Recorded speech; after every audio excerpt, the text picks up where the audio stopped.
சட்டப்பேரவை தேர்தலில் திமுகவின் தோல்விக்கு காங்கிரஸ் கட்சியே காரணம் என்று பாரதிய ஜனதாவின் தமிழக தலைவர் தமிழிசை சவுந்தரராஜன் குற்றம் சாட்டியுள்ளார். சென்னையில் செய்தியாளர்களை சந்தித்து பேசிய போது அவர் இதனை தெரிவித்துள்ளார். சகோதரர் இளங்கோவன் அவர்கள் எப்பொழுதுமே போல் விதண்டாவாதம் பேசியிருக்கிறார். அவர் சொல்கிறார், பாரதிய ஜனதா கட்சிக்கு ஏதோ டெபாசிட் வாங்கின கட்சிக்கு அவர்களை பற்றி பேச தகுதி இல்லை என்று சொல்கிறார். நான் சொல்கிறேன், நாங்கள் இன்று எங்களது வாக்கு சதவீதத்தை தக்க வைத்துக் கொண்டது மட்டுமல்லாமல் நாங்கள் வாக்கு சதவீதத்தில் உயர்ந்திருக்கிறோம் தனியாக நின்று. ஆனால் திராவிட முன்னேற்ற கழகம் போட்டியிட்ட பல இடங்களில் வெற்றி பெற்றது. ஆனால் காங்கிரசிற்கு 41 இடங்களை ஒதுக்கியும் அவர்கள் 8 இடங்களில் மட்டுமே வெற்றி பெற்றார்கள்.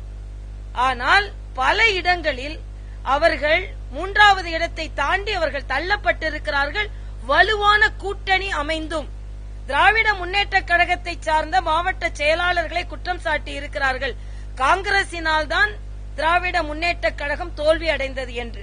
சென்ற முறையை விட கூட்டணி இருந்தும் 2% மேல் வாக்குகள் குறைய பெற்றிருக்கிறார்கள் காங்கிரஸை சார்ந்தவர்கள்.